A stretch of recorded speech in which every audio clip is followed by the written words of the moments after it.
Ainda nesse espírito de louvor e adoração, queria te convidar a ficar de pé e a abrir a sua Bíblia em Isaías 53, a partir do versículo 3.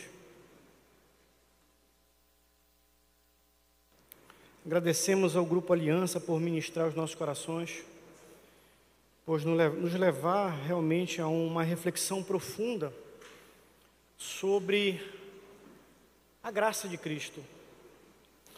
Nós, como cristãos, temos em nossa doutrina de fé que Jesus Cristo morreu por nós, que Ele, através do seu sacrifício na cruz, Ele pagou um alto preço por mim e por você. Nós somos pecadores e nós não merecemos a vida eterna ou uma vida em glória com o nosso Criador. Mas através do sacrifício de Jesus, a nossa dívida, o nosso escrito de dívida foi totalmente pago. E nós temos a liberdade, e nós temos o direito a termos uma vida em plenitude, uma vida em abundância e eternidade. Quando Jesus, naquela cruz, Ele proclama, Tetelestai, Ele estava dizendo, está pago completamente. A nossa cédula de dívida que listava o meu, o teu, o nosso pecado, do mais simples ao mais profundo pecado, foi pago, totalmente pago, por Jesus Cristo na cruz. E cerca de 600 anos antes de Cristo, aproximadamente 2.600 anos atrás, quando a nação de Israel vivenciava o exílio na Babilônia, foi escrito uma profecia no livro de Isaías. E essa profecia falava do Messias. E eu quero te convidar a ler comigo essa profecia que está no livro de Isaías, a partir do versículo 5, capítulo 53. A partir do versículo 5 diz o seguinte: mas ele foi transpassado por causa das nossas transgressões, foi esmagado por causa das nossas iniquidades. O castigo que nos trouxe a paz estava sobre ele, e pelas suas feridas nós fomos curados. Todos nós, tal qual ovelhas, nos desviamos. Cada um de nós se voltou para o seu próprio caminho, e o Senhor fez cair sobre ele a iniquidade de todos nós. Ele foi oprimido e afligido, contudo, não abriu a sua boca.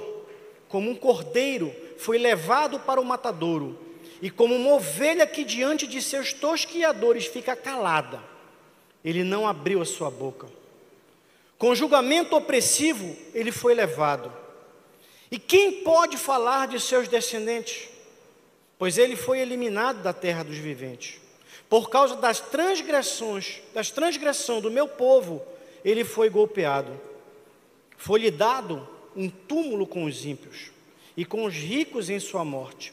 Embora não tivesse cometido qualquer violência, nem houvesse qualquer mentira em sua boca. Contudo, foi da vontade do Senhor esmagá-lo e fazê-lo sofrer. E embora o Senhor faça da vida dele uma oferta pela culpa, ele verá sua prole e prolongará seus dias, e a vontade do Senhor prosperará em sua mão. Depois do sofrimento da sua alma, ele verá a luz e ficará satisfeito. Pelo seu conhecimento, meu servo justo justificará a muitos e levará a iniquidade deles. Por isso, eu lhe darei uma porção entre os grandes, e ele dividirá os despojos com os fortes, porquanto ele derramou sua vida até a morte, e foi contado entre os transgressores, pois ele carregou o pecado de muitos, e intercedeu pelos transgressores. Vamos orar? Senhor, obrigado, Pai, por essa noite de adoração, Senhor. Obrigado pela oportunidade de te prestar culto, Pai. Obrigado pelo dom da vida, Senhor. Obrigado, Senhor, porque nós podemos ter o privilégio de viver numa nação ainda, Senhor, livre, na qual nós podemos viver a nossa fé, Senhor, publicamente, Senhor. Obrigado pelo sacrifício de Jesus, Senhor, na cruz, por cada um de nós, Pai. Eu quero te pedir pela palavra de hoje, Senhor, que essa palavra não volte vazia, Senhor. Que não seja eu, Senhor, não seja uma palavra meramente humana, Senhor, mas que Teu Espírito Santo tome conta nessa noite, Senhor, e fala o que nós como igreja precisamos ouvir, Senhor. Que venha, Senhor, diretamente do alto, do Teu trono, Pai, e que Tu derrame rios de águas vivas em nossas vidas, Senhor. Ó Pai, nos aviva, Senhor, nos edifica, nos exorta, Senhor, nos chama, Senhor, à redenção, Senhor. Nós queremos viver uma vida em santidade, Pai. Nós queremos Te conhecer cada vez mais, Senhor. Nós queremos continuar, Senhor, através das nossas vidas, dos nossos atos, Te prestando culto e Te adorando, Senhor. Fala aos nossos corações nessa noite. Essa é a oração que nós fazemos a Ti no santo nome de Jesus, Senhor. Amém. Pode sentar, querido. Essa profecia fala de Jesus, ao ponto de, em Lucas, capítulo 22, versículo 37, Jesus mencionar essa profecia e chamar para si essas palavras. Como Jesus disse, está escrito. E repetindo o último versículo do que nós lemos em Isaías, e ele foi contado com os transgressores. Eu lhes digo que isso precisa cumprir-se em mim. Sim, o que está escrito ao meu respeito está para se cumprir. Jesus cumpre, portanto, a profecia dada à nação de Israel. Jesus veio para resgatar a nação de Israel, para religar a nação de Israel, mas não somente a nação de Israel, a todos nós. E através do testemunho da igreja, há mais de 2000 anos, nós vemos essa palavra sendo propagada, essa palavra se cumprindo e esse evangelho restaurando vidas ao redor do mundo. Nós estamos vivendo um período olímpico. Eu me lembro que há 4 anos atrás, 3 anos atrás, eu ministrava no meio de uma Olimpíada e eu fazia exatamente a lembrança da vida de um atleta olímpico chamado Luiz Zamperini, que havia sido preso e havia sido torturado. E quando voltou para os Estados Unidos, ele entrou num período de profunda depressão, se envolveu com álcool até que ele encontrou numa cruzada evangelística a palavra e se libertou e se tornou um grande pregador do evangelho, mas um grande missionário no sentido de criar um polo para cuidar de crianças que viviam em situação de vulnerabilidade social, crianças desajustadas socialmente. Não vou falar nesse momento sobre Luiz Zamperini, que pese a vida dele merecer ser conhecida por alguém que foi regenerado e restaurado pelo Evangelho do Senhor Jesus Cristo. Mas quando a gente olha para a Olimpíada, eu costumo acompanhar, quando eu posso, a Olimpíada, eu sempre procuro saber quem são os atletas olímpicos. E existem centenas de atletas olímpicos dando testemunho nessa Olimpíada. Apesar da infeliz abertura dos Jogos Olímpicos, nós temos atletas olímpicos que estão dignificando a cruz de Cristo. Um exemplo, Raíssa Leal. Raíssa Leal exatamente testemunhou daquilo que Jesus tem feito na vida dela. E ela, citando o que está em João 14, vai dizer que Jesus é o caminho, a verdade e a vida para o mundo inteiro ouvir o testemunho de Raíssa Leal. Mas nos últimos dias, nós temos acompanhado uma disputa muito interessante entre 2 ginastas. Uma ginasta brasileira chamada Rebeca Andrade e uma ginasta americana chamada Simone Biles. Provavelmente a maior parte de vocês, se não assistiu à competição, deve ter visto em algum momento notícias sobre a disputa entre as duas, uma disputa bastante acirrada. E a Rebeca Andrade, ela é para nós um exemplo, porque ela é uma atleta de Cristo. Ela é alguém que vive a verdade do Evangelho, ao ponto de quando ela ganhou a medalha de prata na disputa individual, na entrevista, o jornalista perguntou para ela, mas a quem você deve a sua preparação? E ela diz assim, a minha preparação sempre esteve em Deus. Deus me preparou para eu viver esse momento. E eu agradeço a Deus. E quando nós entregamos verdadeiramente a nossa vida diante do Senhor e entendemos que Ele tem um propósito para as nossas vidas, Deus nos leva a viver o extraordinário, o sobrenatural, aquilo que muitas vezes nós não acreditávamos ser possível. Há 10 anos atrás, dizer que uma atleta brasileira iria competir na ginástica olímpica em nível de ponta com as maiores atletas internacionais, isso era loucura ao olhar do ser humano. Mas o Senhor levantou uma atleta. O Senhor levantou a Rebeca para testemunhar dele através do seu dom, através do seu chamado e através do seu propósito. E eu tenho certeza que isso é só o começo na vida dela, porque possivelmente ela vai ainda continuar competindo e após competir, ela vai se tornar professora de ginástica olímpica. E ela vai, através do seu testemunho, do seu exemplo, influenciar uma geração de outras meninas e outros meninos a não somente caminhar pelo esporte, mas também entender que existe um Deus que pagou um alto preço para que ela e para que nós tivéssemos uma vida sobrenatural. Rebeca é um exemplo para nós. E nós podemos fazer um paralelo da vida da Rebeca com as nossas vidas. Porque a Rebeca não chegou ali à toa. A Rebeca, ela treina em torno de 10 horas por dia. Ela entendeu que ela tem um propósito, ela entendeu o seu chamado, ela entendeu a sua vocação e ela resolveu pagar o preço. Em que pese ela ter se lesionado, em que pese ela ter passado por momentos de angústia, mas ela resolveu pagar o preço e acreditar que era, sim, possível alcançar o sonho dela. Eu quero te fazer uma pergunta nessa noite. Qual é o teu foco?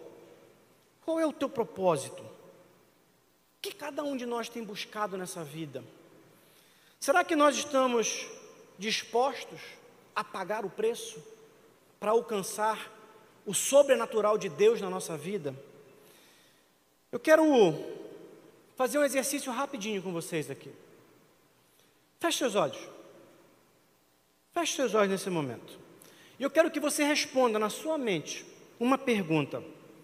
Se fosse te dado a oportunidade agora de escolher um sonho, um desejo, e você pudesse dizer na sua mente, eu quero realizar esse sonho e esse desejo na minha vida, qual seria? Pensa rapidamente sobre isso. Qual é o sonho que você quer ter na sua vida?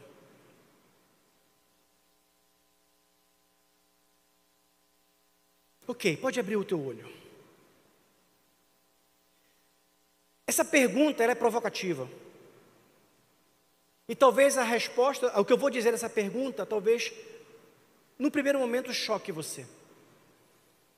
O que você pensou, o que você colocou como prioridade na tua vida é o teu ídolo. É aquilo mais importante. Será que você pensou na eternidade? Será que você pensou na vida eterna? Será que você pensou, não, eu quero ter uma vida diante do altar do Senhor? Será que você pensou que eu quero ser um exemplo para essa geração através do testemunho da minha vida onde eu estou? Se você pensou qualquer outra coisa, isso tem sido o ídolo que você tem colocado na tua vida diante do altar do Senhor. É duro essa palavra, mas é verdade. A nossa cosmovisão, a nossa visão de mundo, ela determina não apenas as nossas escolhas, mas ela determina o que nós buscamos, mas também o nosso estilo de vida. E muitas vezes, esse estilo de vida, esse estilo de vida está dissociado do que Jesus, do que o Senhor quer para nós. A nossa salvação é um ato de justiça, é um ato de misericórdia, mas é um ato de graça também. É um favor imerecido. E quando a gente fala, nós cantamos uma música sobre isso, nós falamos da justiça de Deus. O que é justiça? O que vem a ser justiça para você? Quando a gente vai pegar a etimologia da palavra justiça, a palavra justiça vem da palavra latina justus, e eu fui no dicionário Webster para ver o que significava justiça. No dicionário Webster, justiça significa virtude que consiste em dar a alguém o que lhe é devido, conformidade prática com as leis e os princípios de retidão nas tratativas dos homens uns com os outros. Justiça, portanto, se remete a um padrão moral de comportamento. Uma ação ela é considerada injusta quando ela rompe com um padrão moral de comportamento. Entretanto, aqui tem um paradoxo. Muitas vezes, para que se cumpra a justiça, nós precisamos descumprir as leis dos homens. Vou dar um exemplo. Na Segunda Guerra Mundial, na Alemanha, era proibido dar abrigo e ajuda a qualquer um que fosse judeu. Cumprir a justiça dos homens, naquele momento, significava se tornar injusto ou descumprir o padrão moral de Deus. Eu vou dar um outro exemplo para vocês. No Brasil, nós vivemos uma discussão sobre a legalização do aborto. E dentro de vários projetos de leis que trabalham sobre isso, está sendo discutido a obrigatoriedade do médico realizar o procedimento do aborto. Vejam o doutor Bruno aqui, médico. Isso significa, doutor Bruno, que pela lei nós seríamos obrigados a romper com a nossa objeção de consciência. Então, o cristão seria obrigado a acabar com uma vida de uma criança no ventre da sua mãe pela lei humana. Desobedecer à lei humana significa, portanto, obedecer ao padrão moral de Deus ou à lei de Deus. Estão me acompanhando? Os cristãos, portanto, eles devem se submeter a um padrão moral de comportamento transcendental. Aonde é que está esse padrão moral de comportamento? Na Bíblia. A Bíblia é a nossa regra de fé. A Bíblia, ela não contém a palavra de Deus. A Bíblia é a palavra de Deus. Martin Luther King, pastor batista, muito conhecido pela sua luta pelos direitos humanos, mas sobretudo pela sua luta contra a discriminação racial nos Estados Unidos, quando ele estava preso em Birmingham, ele escreveu uma carta aos demais clérigos da sua região, aonde ele discute exatamente isso. Está aqui no telão, eu vou ler e você me acompanha. O que o Luther King, Martin Luther King Jr., falava aos seus demais irmãos de fé, mas sobretudo pastores. Alguém poderia muito bem perguntar: como você pode defender a desobediência a algumas leis e a obediência a outras? A resposta está no fato de que há dois tipos de leis. Há leis justas e leis injustas. Concordo com Santo Agostinho quando ele diz que uma lei injusta não é lei de jeito nenhum. Bem, qual a diferença entre as duas? Como é que alguém determina quando uma lei é justa ou injusta? Uma lei justa, ele responde, é um código criado pelo homem que está de acordo com a lei moral ou a lei de Deus. Uma lei injusta é um código em descompasso com a lei moral. Parafraseando São Tomás de Aquino, uma lei injusta é uma lei humana que não está enraizada na lei eterna e natural. Nós poderíamos caminhar com essa conversa por outros caminhos, como, por exemplo, quando uma lei injusta é aprovada, significa que a igreja dessa sociedade não está sendo adequadamente influente, ou não está exercendo a sua influência. Mas eu não quero. Eu quero voltar exatamente para esse ponto sobre justiça e sobre lei, porque para o cristão, a justiça é a conformidade com a lei de Deus. João Calvino, um dos nossos pais reformadores, também mencionou sobre isso. E ele vai dizer que exatamente que a lei revela o caráter de Deus. Ele é o fito do prumo moral que determina o que é bom e certo para todos os povos de todas as eras. E como Deus não muda, o padrão não muda. A justiça de Deus, ela é absoluta. Nós vivemos uma era de teologia liberal no qual estão querendo reescrever a Bíblia e reinterpretar a Bíblia. circunscrevendo a Bíblia dentro de uma cultura datada historicamente. Mas não, a lei é eterna. O próprio Jesus Cristo fala sobre isso em Mateus 5, 17 e 18, aonde está escrito, dizem o seguinte: não pensem que eu vim abolir a lei de Moisés. Pode passar, querido, mais uma, por favor. Pronto. Não pensem que eu vim abolir a lei de Moisés. Isso Jesus falando, ou os escritos dos profetas. Vim cumpri-los.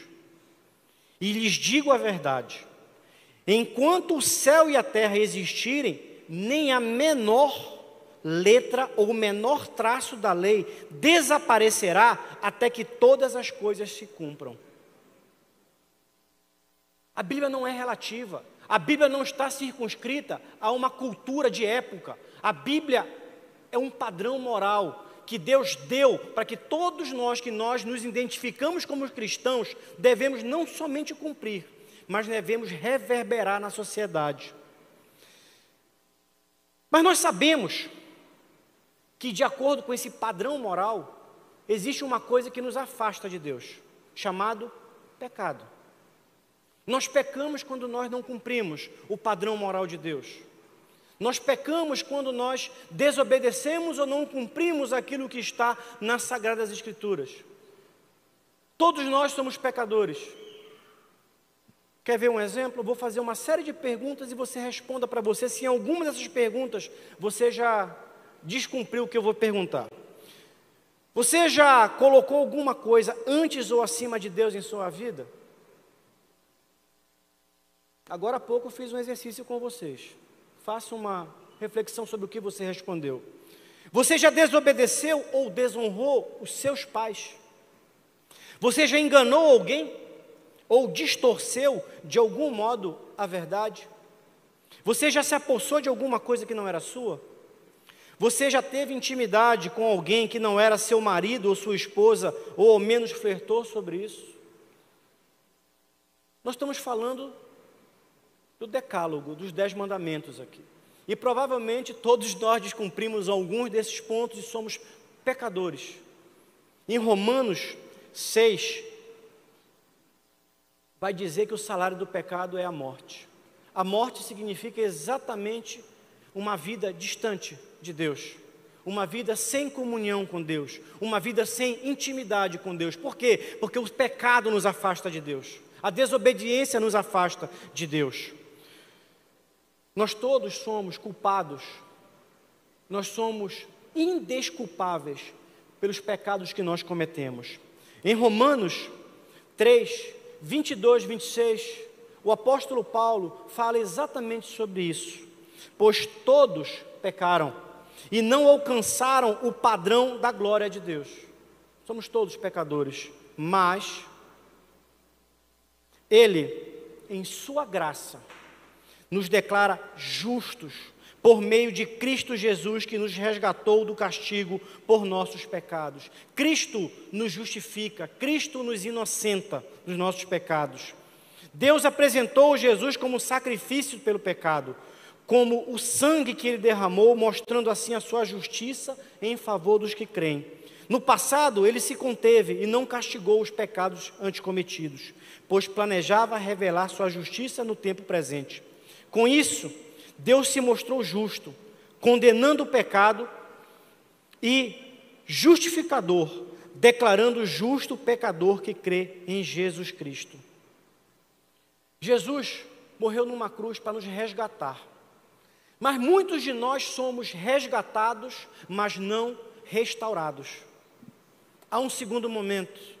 Não basta nós entregarmos a nossa vida diante de Jesus. Não basta reconhecer que nós somos pecadores. A restauração acontece quando nós entendemos que há um propósito em nossas vidas, que há um chamado em nossas vidas, e quando nós passamos a viver a plenitude desse chamado em nossas vidas. Ouso a dizer que numa nação de maioria cristã como o Brasil, nós temos muitos resgatados, mas poucos restaurados. Em que categoria você se enquadra? Você é apenas resgatado ou você, além de ser resgatado, você também é restaurado. Você tem vivido o extraordinário de Deus na sua vida. Nós somos restaurados quando nós vivemos um estilo de vida, quando nós praticamos e buscamos a santidade, quando nós vivemos corandel, quando nós vivemos diante da face de Deus. Quando através de você, Jesus brilha e você se torna sal e luz, quando você resplandece, quando você se torna uma carta viva do Evangelho de Cristo. Muitos não precisam nem abrir uma Bíblia para entender o poder restaurador do Evangelho, mas olham para você e começam a entender que há algo sobrenatural, há algo que excede todo entendimento. O Senhor Jesus tem um convite para fazer para você nessa noite. Ele não quer apenas te resgatar, Ele quer te restaurar. Ele quer fazer com que você viva o extraordinário de Deus. Ele quer te levar a lugares que você não pensou ou não sonhou, ou você acha que é impossível, como Rebeca Andrade chegou. Mas eu quero voltar para as Olimpíadas. Eu quero falar de uma ginasta. Aliás, eu acho que tem uma coisa que é injusta com a Rebeca Andrade, ela exatamente competir nessas Olimpíadas. Porque ela está competindo com a Simone Biles, que é indiscutivelmente a ginasta mais extraordinária que já competiu numa Olimpíada. É uma ginasta que está muito acima de todas as outras grandes ginastas que já competiram numa competição olímpica. E mesmo a Rebeca chegando muito próxima dela, a Rebeca às vezes ganha em alguns aparelhos, mas a Simone Biles ainda é uma ginasta fora de série. Ganhou o ouro no individual e certamente ao longo dessa semana vai ganhar outras medalhas.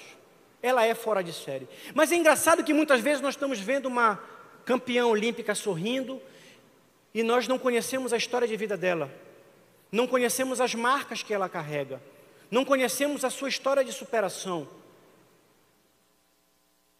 Será que você conhece a Simone Biles profundamente? Você sabia que a Simone Biles, ela foi abandonada pela sua mãe num orfanato aos 3 anos de idade? A sua mãe era usuária de drogas e era alcoólatra, e abandonou ela num orfanato. Poucos anos depois ela foi adotada, e ela tinha uma desenvoltura, e desde cedo ela queria ser ginasta. Ela passou a estudar em casa, aquilo que nós chamamos de homeschooling, para poder se dedicar à ginasta. Mas Simone Biles viveu uma vida de muita pressão. Junto com grandes expectativas, vem sempre muita pressão. E muitos de nós não estamos preparados para lidar com pressão e com expectativas. Há algo extraordinário para cada um de nós, mas não temos o preparo emocional para lidar com a pressão e com as expectativas que vêm em cima disso. Mas eu ouso dizer que quanto mais nós envelhecemos, mais marcas e cicatrizes, não somente físicas, mas emocionais, nós começamos a carregar. Simone Biles, ela foi vítima de abuso sexual enquanto ela era atleta. Talvez você deva apenas lembrar das manchetes que falavam que a Simone Biles desistiu da última Olimpíada ou parou de competir porque ela estava estressada, e muitas vezes nós não entendemos o que passava no coração daquele ser humano. Simone Biles foi abusada, foi violentada sexualmente como atleta. Mas ela teve um encontro com Cristo. E esse encontro com Cristo não apenas a resgatou, mas a restaurou também. E ela pôde superar a dor de um abuso sexual, ela pôde enfrentar as expectativas e as cobranças e voltou a competir em nível de excelência. E hoje nós podemos ver uma atleta olímpica sorrindo verdadeiramente e testemunhando do Evangelho de Cristo. Mais uma, por favor. Simone Biles dizendo: nada pode me quebrar. A redenção dela está relacionada exatamente com isso que ela disse. Deus é quem dirige a minha vida. Ela entregou a sua vida para Jesus Cristo. E esse Deus fez com que ela fosse restaurada e ela superasse as dores e as marcas. Mas não somente Simone Biles é um exemplo para nós. Simone Biles, na verdade, ela foi tocada pela vida de uma outra grande ginasta. Mais uma, por gentileza. Pode passar. Quando a gente olha essa imagem, essa fotografia, a gente vê uma simples imagem, uma família normal. Aqui você tem uma ex-ginasta chamada, vou aportuguesar, tá? Raquel Deniolander, ou Rachel, quem prefere, Deniolander. Ela, durante muitos anos, ela foi atleta olímpica. Ela competiu em Sydney, competiu em Atenas. Ela era da seleção olímpica norte-americana. Ela fez parte de uma geração de medalhistas olímpicas dos Estados Unidos. E ali você vê, pode voltar, Renan, por favor. E ali você vê, não, na segunda. E ali você vê exatamente, isso, obrigado. Uma jovem de 15, 16 anos, sorrindo. Feliz, ou aparentemente feliz, com uma medalha, com um pódio, com um sucesso. Mas por trás desse sorriso, havia uma menina amargurada. Havia uma menina que carregava uma dor no seu coração. Havia uma menina que tinha uma marca na sua alma. Mais uma foto. Essa foto para mim é simbólica. Ela na Olimpíada, com dor, e o médico. O médico ali, amparando ela, chamado Larry Nassar. Larry Nassar foi médico da Universidade do Estado de Michigan e da equipe olímpica dos Estados Unidos por mais de 2 décadas, mais de 20 anos. Larry Nassar abusou sexualmente dessa criança de 15, 16 anos em plenos Jogos Olímpicos. Larry Nassar abusou dessa criança de 15, 16 anos por quase 2 anos, enquanto preparava ela para a Olimpíada. Por trás daquele sorriso havia uma criança que estava em sofrimento.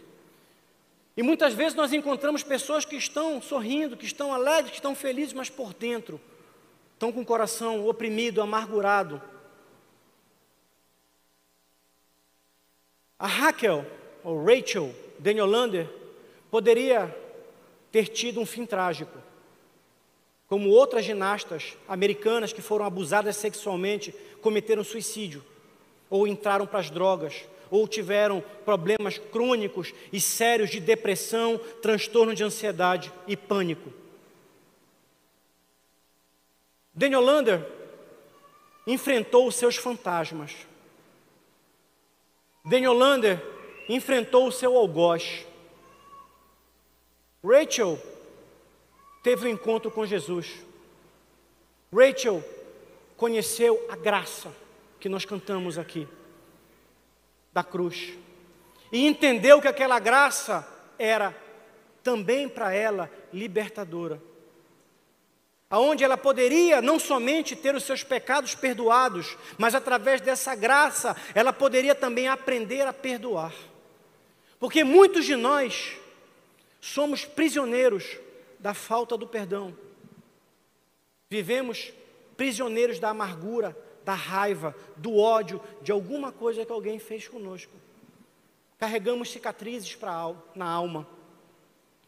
Em 2016, ela terminou a sua faculdade, se formou em Direito, e em 2016, ela resolveu, num ato de coragem, denunciar o médico que abusou dela, publicamente. Pode passar a próxima.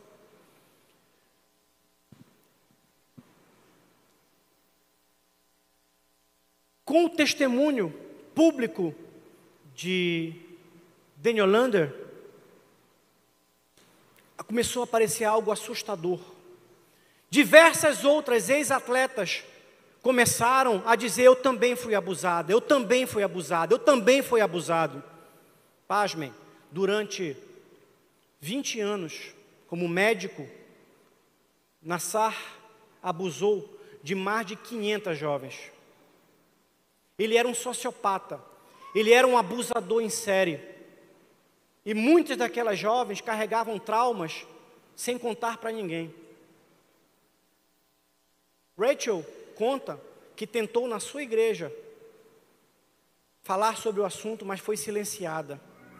Tentou na sua universidade falar sobre o assunto, mas foi silenciada.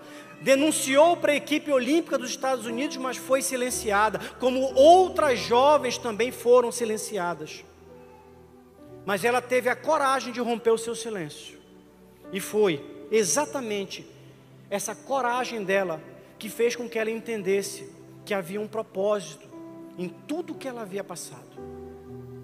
Rachel serviu de inspiração, se tornou uma luz, brilhando para outras jovens.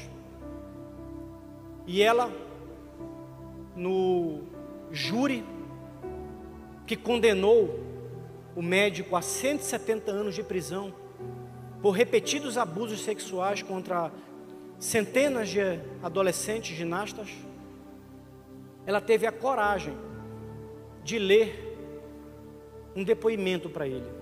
E eu faço questão de ler com vocês, porque esse depoimento dela se tornou um dos mais belos capítulos da história do poder regenerador do Evangelho. É um depoimento grande, mas eu selecionei apenas um pequeno trecho, para você entender a profundidade de uma vida transformada pelo Evangelho. Rachel se levantou, pediu a permissão para a juíza e disse essas palavras, olhando, fitando Larry Nassar, o seu algoz. Em nossas primeiras audiências, você trouxe sua Bíblia para o tribunal e falou sobre orar por perdão. E é com base nisso que apelo a você. Se você abriu a Bíblia que carrega, sabe que a definição de amor sacrificial retratada é a do próprio Deus, amando tão sacrificialmente que Ele desistiu de tudo para pagar uma penalidade pelo pecado que Ele não cometeu. Por sua graça, eu também escolho amar dessa maneira. Será que você escolhe amar pela graça de Cristo dessa maneira? Daniel Lander continua: você falou sobre orar por perdão, mas Larry, se você leu a Bíblia que carrega, sabe que o perdão não vem de fazer coisas boas, como se ações pudessem apagar o que você fez. Ele vem do arrependimento, que requer encarar e reconhecer a verdade sobre o que você fez, em toda a sua depravação e horror absolutos, sem mitigação, sem desculpa, sem agir como se boas ações pudessem apagar o que você viu nesse tribunal hoje. A Bíblia que você carrega diz que é melhor que uma pedra seja atirada em volta do seu pescoço e você seja jogado em um lago, do que fazer uma criança sequer tropeçar. E você prejudicou centenas. A Bíblia da qual você fala carrega um julgamento final, onde toda a ira de Deus e terror eterno são derramados sobre homens como você. Se você chegar ao ponto de realmente encarar o que fez, a culpa será esmagadora.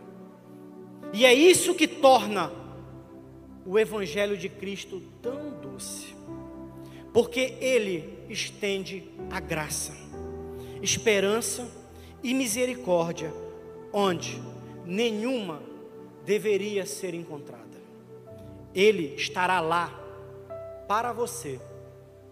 Oro para que você sinta o peso esmagador da culpa, para que um dia possa experimentar o verdadeiro arrependimento e o verdadeiro perdão de Deus, dos quais você precisa muito mais do que o meu perdão, embora eu o estenda a você também. Belíssimo testemunho de alguém que foi abusada, molestada, sofreu com depressão pelo que sofreu, mas soube publicamente não somente oferecer o perdão, mas testemunhou desse poder sobrenatural e regenerador do Evangelho de Cristo. Porque o mesmo Cristo que morreu pela Rachel, morreu pelo Larry Nassar. O mesmo Cristo que morreu pela vítima, morreu pelo abusador. Não importa o teu pecado. E muitas vezes nós achamos que o nosso pecado ele é indesculpável. A cruz de Cristo também é para você. Cristo te oferece a oportunidade de ter uma nova história e uma nova trajetória, ou um novo começo. Quando nós aceitamos a Jesus como Senhor e Salvador, mediante essa graça inexplicável, sobrenatural, um favor imerecido, o Senhor, através de Cristo, nos dá a oportunidade de começar tudo de novo, deixando o passado para lá, mas começando uma nova vida. Quando nós ouvimos o testemunho de Rachel, é possível lembrar o que Jesus fala em Mateus capítulo 5, versículo 7. Bem-aventurados os misericordiosos, porque obterão misericórdia. Como nós podemos reivindicar para nós a misericórdia de Deus, se nós não oferecemos misericórdia a quem nos fez mal? Essa é uma noite de perdão. Talvez seja o momento de você depositar diante do altar e da cruz de Cristo a raiva, o rancor, o ódio que tem te aprisionado, mas tem também te impedido de viver uma vida plena, extraordinária, sobrenatural. Porque a falta de perdão limita a nossa vida, nos aprisiona. Pode passar, por gentileza? Rachel Daniel Lander virou uma personalidade cristã bastante conhecida. Ela e seu marido servem na sua igreja local. Seu marido está terminando o seminário em teologia, vai ser ordenado pastor. Ela vai dedicar sua vida parcialmente ao ministério do seu marido, mas ela também continua atuando hoje como advogada. Ela é uma advogada especialista para lidar com crianças abusadas sexualmente. E ela tem levado muitas crianças a encontrar não somente a justiça terrena, mas encontrar também a justiça divina, através do perdão, através do amor e da graça de Jesus Cristo. Ela escreveu um importante livro que tem sido bastante influente nos Estados Unidos. Quanto vale uma garota? Essa pergunta poderia ser feita em vários lugares. Poderia ser feita aqui no estado do Pará, onde nós temos uma situação crônica de abuso e violência sexual contra crianças e adolescentes, que não acontecem somente no Marajó. A gente fala muito do Marajó, mas acontece nas baixadas e nas periferias das cidades desse estado. E muitas vezes acontecem nas escolas, acontece nas igrejas, acontece em lugares públicos. E essas crianças, como Rachel e outras centenas, foram caladas, permanecem caladas, sem ter uma voz. Nós precisamos de vozes que se levantem. A tua vida, meu irmão, ela é uma carta viva. Entenda uma coisa: a tua dor, ela pode servir como exemplo e como inspiração para outras pessoas que tenham passado por traumas iguais ou parecidos ao seu. Às vezes uma violência sexual, mas às vezes uma violência física. Às vezes pode ser que você tenha sido injustiçado, maltratado, caluniado, difamado. O teu exemplo pode inspirar outras pessoas. Em 2018, Rachel Daniel-Lander recebeu o prêmio Inspiração do Ano da Sports Illustrated. Ela recebeu em 2021 o prêmio Abraham Kuyper de Excelência em Teologia Reformada e Vida Pública pela Universidade Calvinista, pelo seu trabalho como defensora de crianças abusadas sexualmente. Me lembrei da Damares agora. Não estava previsto falar dela sobre isso. Damares foi vítima de abuso e violência sexual quando criança. E quando Damares se tornou ministra, ela colocou isso como uma bandeira. Foi ridicularizada por muitos. Foi agredida por muitos. Mas mesmo ela como senadora, ela permanece lutando, como outras tantas que nós temos. Poderia lembrar da Ana Campagnolo, da Carol Detone, da catarinense, me ajuda, Carol, Zaca, né? Eliana Zanata, Júlia Zanata, mulheres que têm feito da sua vida um instrumento para abençoar pessoas. Talvez você seja um professor, talvez você seja um músico, talvez você seja um advogado, um médico, um arquiteto. Como é que você pode tocar vidas? Como é que você pode tocar pessoas? Quando Rachel recebeu o prêmio que eu acabei de mencionar, ela disse o seguinte: somos ordenados a cuidar, a amar aqueles que estão feridos e ir em sua defesa. Amar dessa forma e falar em nome dos outros pode ser custoso, mas somos chamados a trazer a esperança, a luz e a verdade de Cristo para a escuridão. Receber a graça de viver sacrificialmente dessa maneira é um presente. Minha esperança e oração é que possamos realizar isso completamente. Que, como Kuyper escreve, acima de tudo, nosso objetivo deve ser glorificar a Deus em tudo que fazemos. Queria chamar a equipe de louvor aqui. Queria pedir para você ficar de pé nessa noite.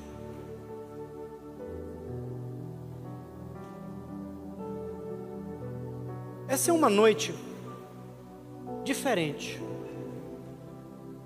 Você deve ter notado que talvez a forma de adoração, de culto, tenha sido diferente.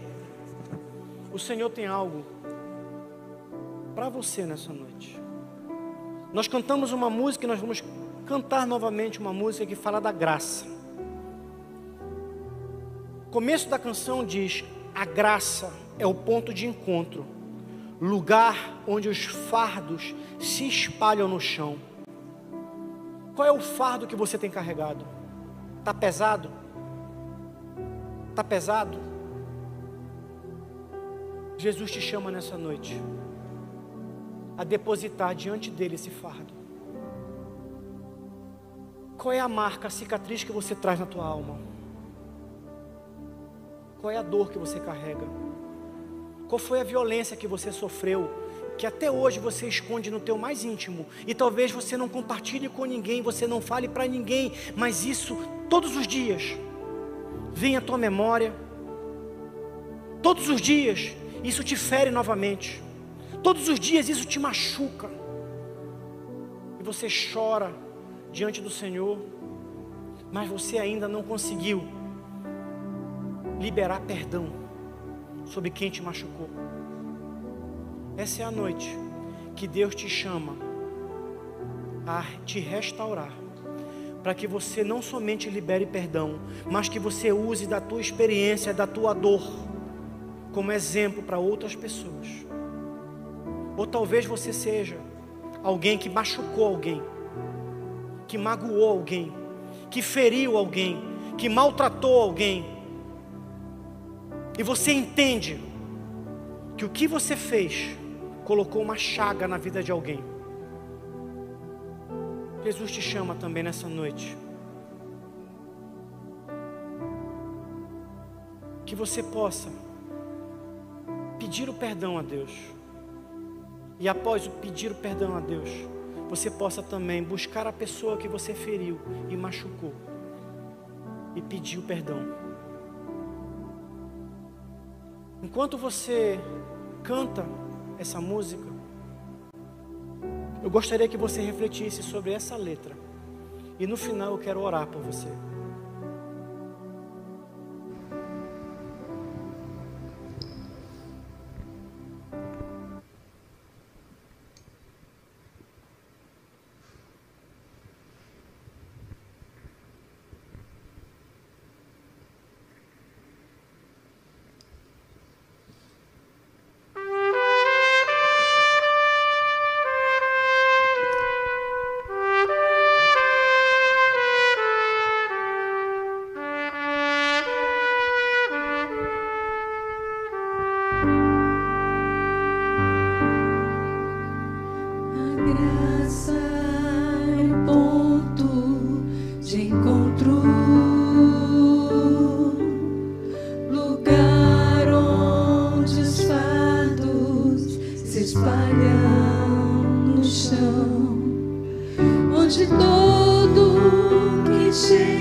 pecado não se explicar, pecado se pagar, e Cristo pagou por mim.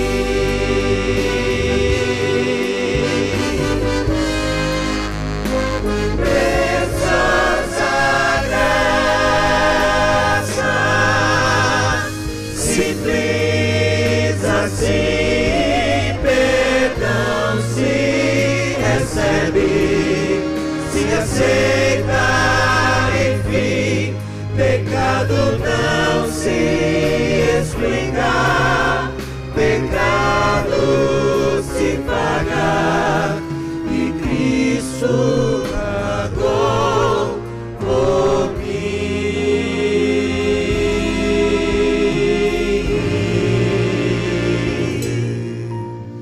Se Cristo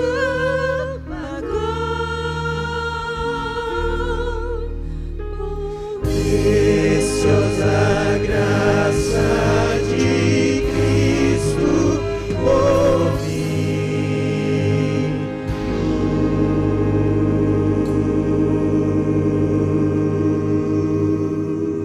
Feche seus olhos.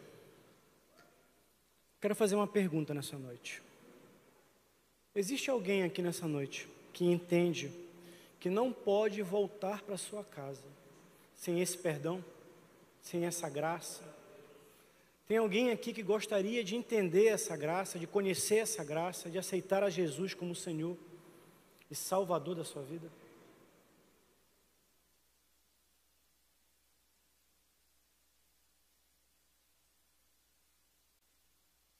Deus tem te chamado com um propósito. Há pessoas aqui que têm certamente um conhecimento da palavra e já tomou uma decisão por Jesus. Foram resgatados, mas ainda não foram plenamente restaurados. Ainda falta receber o perdão, ainda falta liberar perdão. Você precisa nesse momento dar um salto de fé, para que Deus possa, através de você, cumprir o seu propósito na sua vida, te levando a viver o extraordinário de Deus. Coloque a mão no seu coração. Eu quero orar por você nessa noite. Pai, obrigado pelo culto de hoje, Senhor. Obrigado pela oportunidade de estar na tua casa, Senhor. Senhor, que nós possamos, Pai, entender, Senhor, a mensagem do teu evangelho na plenitude, Senhor. Pai, se há alguém aqui, Senhor, que está nos acompanhando pela televisão, pelo YouTube, e essa pessoa tem tomado a decisão de entregar a sua vida a Jesus, Senhor, que tu possas estar derramando, Senhor, nesse momento sobre essa vida, Senhor, que através dele, Senhor, a sua família, Senhor, o seu lar possa ser, Senhor, transformado, restaurado, Senhor.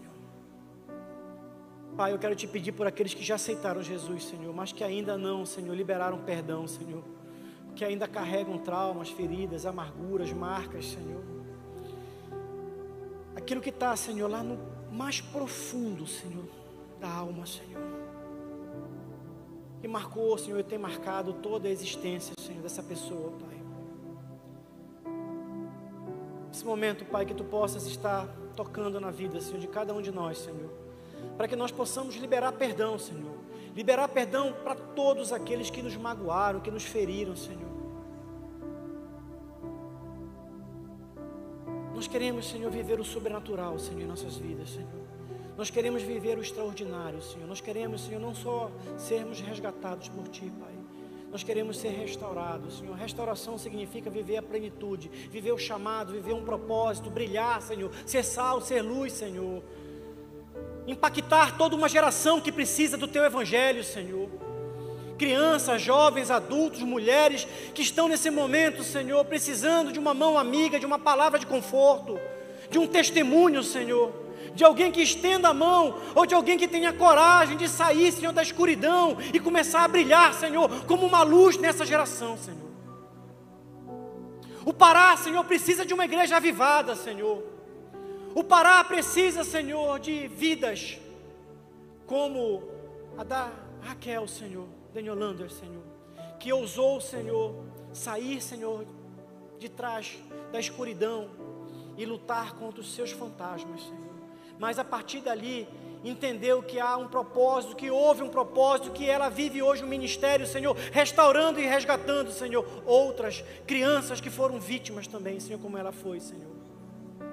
Levanta, Senhor, uma nova geração nesse estado. Levanta essa igreja, Senhor, que essa igreja possa ser uma igreja influente, Senhor, restaurando vidas, Senhor, pregando e anunciando o Teu Evangelho, Senhor.